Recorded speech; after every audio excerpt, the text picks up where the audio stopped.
तो हेलो दोस्तों, कैसे हो आप सभी लोग। वेलकम है हमारे यूट्यूब चैनल में। आज हम लोग देखने वाले हैं एसएससी जीडी सीएचएसएल रेलवे के important GK GS questions top 50 जो कि आपके एग्जाम में बार बार पूछे जाते हैं और ये इम्पोर्टेंट है, आपको याद रखना होगा क्योंकि ये कभी भी किसी भी एग्जाम में पूछ सकता है। तो चलिए शुरू करते हैं आज का सेशन पहले क्वेश्चन से।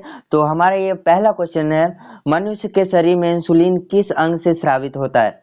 तो मनुष्य के शरीर में जो इंसुलिन है अग्न्याशय से स्रावित होता है। ऑप्शन नंबर बी हमारा यहाँ पे सही ऑप्शन हो जाएगा। हम अगले क्वेश्चन की तरफ बढ़ते हैं। यहाँ पे हमारा अगला क्वेश्चन है, किस विटामिन की कमी से रतौंधी होती है। तो ये आपको याद रखना होगा कि विटामिन ए की कमी से रतौंधी होती है। इसका ऑप्शन नंबर ए सही हो जाएगा।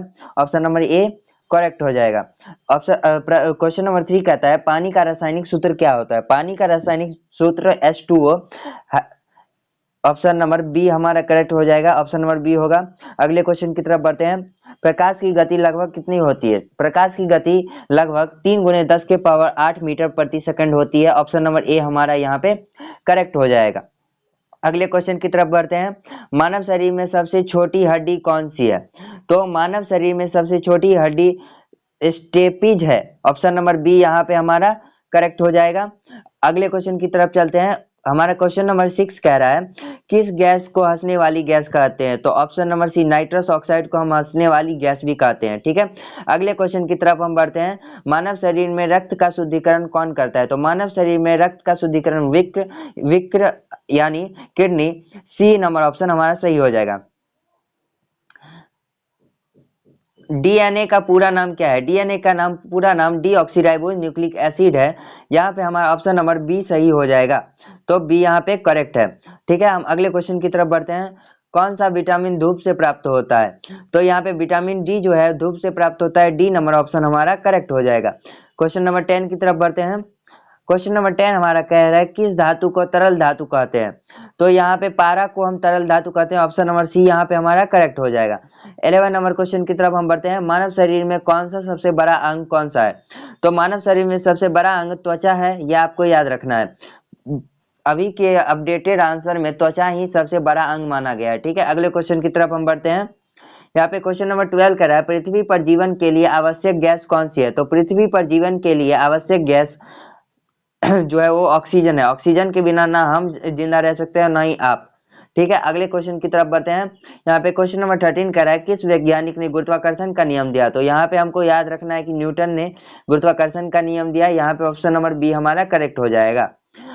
क्वेश्चन नंबर 14 की तरफ हम चलते हैं। क्वेश्चन नंबर 14 है, किस रक्त समूह को सर्वाधिक दाता माना जाता है। तो ऑप्शन नंबर डी हमारा करेक्ट हो जाएगा। ओ ब्लड ग्रुप जो है सभी blood group A positive A negative सभी को दे सकते हैं, लेकिन ओ ब्लड ग्रुप वाले को सिर्फ ओ पॉजिटिव वाले ही दे सकते हैं। अगले क्वेश्चन की तरफ चलते हैं। हमारा 15वां क्वेश्चन है, किस तत्व का रासायनिक चिन्ह Na होता है। तो आपको याद रखना है सोडियम का रासायनिक चिन्ह Na होता है। इसका लेटिन नाम है सोडियम का लेटिन नाम है नाइट्रियम NaTriOum। नाइट्रियम का सिंबल Na होता है। इसका आंसर हो जाएगा सोडियम। ऑप्शन नंबर बी हमारा करेक्ट हो जाएगा। क्वेश्चन नंबर 16 की तरफ हम बढ़ेंगे। भारत में प्रथम गवर्नर जनरल कौन थे। भारत के प्रथम गवर्नर जनरल थे वारेन हेस्टिंग्स थे। ऑप्शन नंबर ए यहाँ पे हमारा करेक्ट हो जाएगा। हम अगले क्वेश्चन की तरफ चलते हैं। क्वेश्चन नंबर 17 कह रहा है, 1857 की क्रांति का नेतृत्व किसने किया। तो 1857 की क्रांति का नेतृत्व जो है रानी लक्ष्मीबाई, फिर बहादुर शाह जफर और कुंवर सिंह तीनों ने किया था। तो यहाँ पे हमारा सही ऑप्शन हो जाएगा ऑप्शन नंबर डी हमारा। ऑप्शन नंबर डी हमारा करेक्ट हो जाएगा। तो यहाँ पे ऑप्शन नंबर डी हमारा करेक्ट है। अगले क्वेश्चन की तरफ बढ़ते हैं। भारत छोड़ो आंदोलन किस वर्ष हुआ। तो भारत छोड़ो आंदोलन जो है वो 1942 ईस्वी। ऑप्शन नंबर बी हमारा करेक्ट हो जाएगा। 1942 में ही भारत छोड़ो आंदोलन की शुरुआत हुई थी। ठीक है, आपको याद रखना है। सिंधु घाटी सभ्यता का प्रमुख स्थल कौन सा है। सिंधु घाटी सभ्यता का जो है प्रमुख स्थल इनमें सभी है, हड़प्पा, मोहनजोदड़ो, लोथल सभी आंसर हो जाएगा। ऑप्शन नंबर डी यहाँ पे हमारा करेक्ट हो जाएगा। अगले क्वेश्चन की तरफ बढ़ते हैं। अकबर का मकबरा कहाँ स्थित है। तो अकबर का मकबरा जो है वो सिकंदरा में स्थित है। ऑप्शन नंबर सी यहाँ पे हमारा करेक्ट हो जाएगा। अगले क्वेश्चन की तरफ चलते हैं। क्वेश्चन नंबर 21 कह रहा है कि पानीपत की पहली लड़ाई कब हुई थी? तो पानीपत की पहली लड़ाई 1526 ईस्वी, ऑप्शन नंबर ए सही हो जाएगा। 1526 में ही पानीपत की पहली प्रथम लड़ाई हुई थी। ठीक है। स्वराज्य मेरा जन्मसिद्ध अधिकार है, ये किसने कहा था? तो ये सबसे इंपॉर्टेंट क्वेश्चन में से एक है कि स्वराज जो है हमारा जन्मसिद्ध अधिकार है, ये किसने कहा था? तो यहाँ पे आंसर आ जाएगा तिलक जी ने। तिलक जी ने यहाँ पे सबसे पहले कहा था। अगले क्वेश्चन की तरफ बढ़ते हैं। ताजमहल का निर्माण किसने कराया? तो ताजमहल का निर्माण जो है वो हम सभी लोग जानते हैं कि ताजमहल का निर्माण शाहजहां ने करवाया है। अगले क्वेश्चन की तरफ हम बढ़ते हैं। ऑप्शन नंबर यहाँ पे हमारा बी करेक्ट हो जाएगा। अगला 24 नंबर क्वेश्चन है, भारत का पहला समाचार पत्र कौन सा है? तो ये इंपॉर्टेंट क्वेश्चन में से एक है कि भारत का पहला समाचार पत्र यहाँ पे बंगाल गजट हो जाएगा। ऑप्शन नंबर बी यहाँ पे हमारा करेक्ट है। चोरी चौरा हत्याकांड कब हुई थी? तो चोरी चौरा हत्याकांड भी एक इम्पोर्टेंट टॉपिक है, आपको इससे डिटेल भी पढ़ना है तो वो हम आगे लाएंगे। और इससे किसके लिए हमारे चैनल को सब्सक्राइब कर लीजिए, ये आपको याद रखना है। तो यहाँ पे हमारा ऑप्शन नंबर सी 1922 ईस्वी हो जाएगा। अगले क्वेश्चन की तरफ हम बढ़ते हैं। यहाँ पे हमारा क्वेश्चन नंबर 26 का है, दिल्ली सल्तनत का संस्थापक कौन था? तो दिल्ली सल्तनत का संस्थापक कुतुबुद्दीन ऐबक था। कुतुबुद्दीन, ऑप्शन नंबर ए सही हो जाएगा हमारा। अब क्वेश्चन नंबर 27 की तरफ चलते हैं। अशोक किस वंश का शासक था? तो ये भी एक इंपॉर्टेंट क्वेश्चन है, तो यहाँ पे आंसर हो जाएगा बी नंबर ऑप्शन। यहाँ पे मौर्य वंश का वंशज था। ठीक है। हल्दी घाटी का युद्ध किसके बीच हुआ? तो यहाँ पे हमारा क्वेश्चन नंबर 28 का आंसर हो जाएगा option number A, Akbar Pratap. Haldi Ghati का युद्ध किन दो लोगों के बीच हुआ? तो अब अकबर के बीच और महाराणा प्रताप के बीच। ठीक है। अगले क्वेश्चन की तरफ बढ़ते हैं। क्वेश्चन नंबर 29 हमारा कह रहा है कि भारत का प्रथम विश्वविद्यालय कहाँ स्थापित हुआ? तो भारत का जो है वो प्रथम विश्वविद्यालय कोलकाता, बी नंबर ऑप्शन हमारा सही हो जाएगा, कोलकाता में स्थापित हुआ था। ये आपको याद रखना है। गांधी इरविन समझौता कब हुआ? ये भी एक इंपॉर्टेंट क्वेश्चन है, इसमें सभी इंपॉर्टेंट क्वेश्चन है तो आपको एक भी नहीं भूलना है। ठीक है। तो इसका आंसर हो जाएगा ऑप्शन नंबर सी 1931 ईस्वी। तो गांधी इरविन समझौता कब हुआ था? तो 1931 ईस्वी। गांधी इरविन समझौता कब हुआ था? तो 1931 ईस्वी। ठीक है। फिर हम अगले क्वेश्चन की तरफ बढ़ते हैं। क्वेश्चन नंबर 31 कह रहा है, भारतीय संविधान कब लागू हुआ था? तो ये बहुत ही बेसिक क्वेश्चन है, आपको याद रहना चाहिए कि 1950 में ही भारत संविधान लागू हुआ है। 26 जनवरी 1950 को भारत संविधान को लागू किया गया। ठीक है। और 15 अगस्त 1947 को भारत आजाद हुआ। ये बहुत कंफ्यूजन रहता है, अगर जो ये आपको कंफ्यूजन है तो आप IAS की पढ़ाई छोड़ दो। आई मीन SSC CG और CHSL सब कुछ छोड़ दो, क्योंकि ये बहुत इंपॉर्टेंट क्वेश्चन है। यहाँ पे क्वेश्चन नंबर 32 कह रहा है, संविधान सभा के प्रारूप समिति के अध्यक्ष कौन थे? तो यहाँ पे संविधान सभा के प्रारूप समिति के अध्यक्ष हमारे अम्बेडकर साहब थे, doctor Bhimrao Ambedkar. Option number C यहाँ पे हमारा करेक्ट हो जाएगा।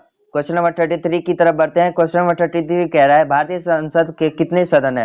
भारतीय संसद के 2 सदन है, एक उच्च सदन एक निम्न सदन। ये आपको याद रखना है, ये बार बार क्वेश्चन में पूछे जाते हैं। ठीक है। अगले क्वेश्चन की तरफ बढ़ते हैं।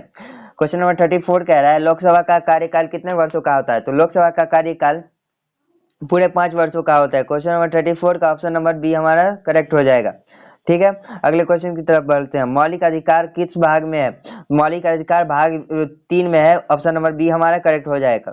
क्वेश्चन नंबर 35 का ऑप्शन नंबर बी हमारा करेक्ट है।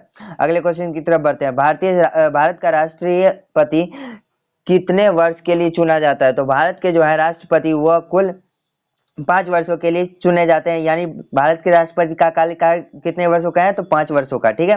अगले क्वेश्चन की तरफ हम चलते हैं। यहाँ पे हमारा ऑप्शन नंबर बी सही हो जाएगा। अगले 37 नंबर क्वेश्चन पे चलते हैं। भारत का प्रथम राष्ट्रपति कौन था? ये आपको याद रखना है कि भारत के प्रथम राष्ट्रपति जो है वो कौन थे? तो इसका आंसर हो जाएगा doctor Rajendra Prasad. Option number B correct हो जाएगा।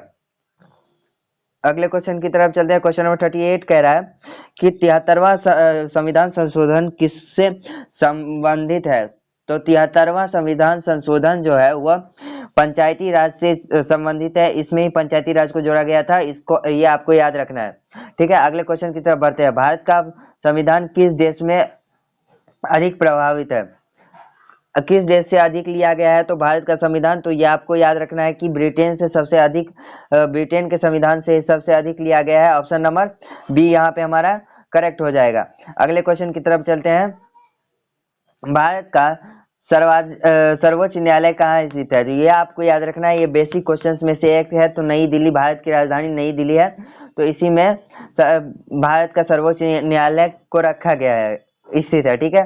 भारत की सबसे लंबी नदी कौन सी है? तो भारत की सबसे लंबी नदी जो है वह गंगा है। सी नंबर ऑप्शन सही हो जाएगा। क्वेश्चन नंबर 48 1 का ऑप्शन नंबर सी हमारा करेक्ट हो जाएगा। भारत का सबसे बड़ा राज्य क्षेत्रफल के अनुसार कौन सा है? तो भारत का सबसे बड़ा राज्य राजस्थान है। ऑप्शन नंबर सी यहाँ पे हमारा करेक्ट हो जाएगा। 42 का हमारा ऑप्शन नंबर सी करेक्ट होगा। विश्व का सबसे बड़ा महासागर कौन सा है? तो विश्व का सबसे बड़ा महासागर प्रशांत महासागर, ऑप्शन नंबर सी हमारा करेक्ट हो जाएगा। भारत में पहला सूर्योदय कहाँ होता है?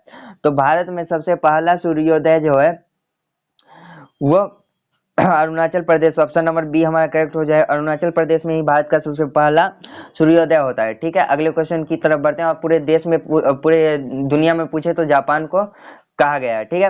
विश्व का सबसे ऊंचा पर्वत शिखर कौन सा है? तो विश्व का सबसे ऊंचा पर्वत जो है माउंट एवरेस्ट को कहा गया है। ऑप्शन नंबर सी करेक्ट होगा।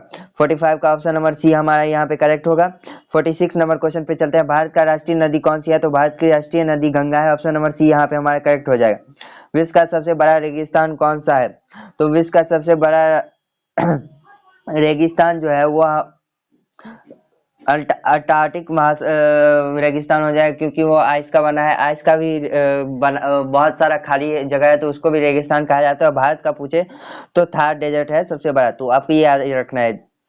दक्कन का पठार किस राज्य में नहीं है? तो दक्कन का पठार किस राज्य में, इस सब में से चारों में से कौन एक राज्य है जिसमें दक्कन का पठार नहीं है? तो इसका आंसर हो जाएगा ऑप्शन नंबर डी, पंजाब में दक्कन का पठार नहीं है, नहीं तो तमिलनाडु, कर्नाटक, महाराष्ट्र, तीनों में है। ठीक है। अगले की तरफ हम बढ़ते हैं। भारत का सबसे ऊंचा बांध कौन सा है? तो भारत का सबसे ऊंचा बांध आपको याद रखना है, ये बहुत बार पूछा जाता है। तो यहाँ पे हमारा टिहरी बांध, ऑप्शन नंबर सी करेक्ट हो जाएगा। आज की लास्ट क्वेश्चन की तरफ हम बढ़ते हैं। किस महाद्वीप में सबसे अधिक देश हैं? तो आपको ये याद रखना है कि किस महाद्वीप में सबसे अधिक देश हैं। तो यहाँ पे अफ्रीका हो जाएगा, ऑप्शन नंबर सी। ठीक है। आज के लिए बस इतना ही। और लाइक कर दे इस वीडियो को और चैनल को सब्सक्राइब कर लें ऐसे ही कंटेंट के लिए। इससे भी हम अच्छे अच्छे क्वेश्चन लाते रहेंगे जो बार बार पूछे जाते हैं। तब तक के लिए थैंक यू। बने रहिए हमारे साथ अगले वीडियो तक।